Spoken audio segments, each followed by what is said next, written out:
Hem participat en el mercat de Nadal. Hem participat en el Belén Vivent.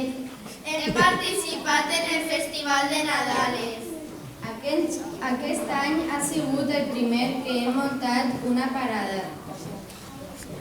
Per a recaudar diners pels juniors i donar-nos més a conèixer.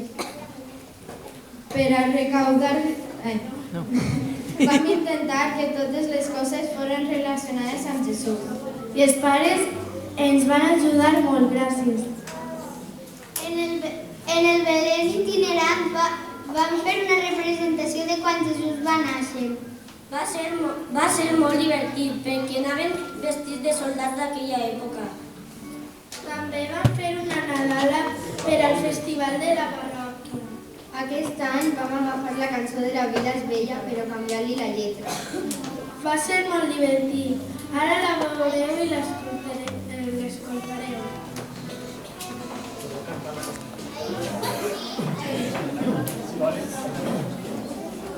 Podeu cantar-la tots els xiquets, els pares la coneixen.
Bueno, deciros que aquí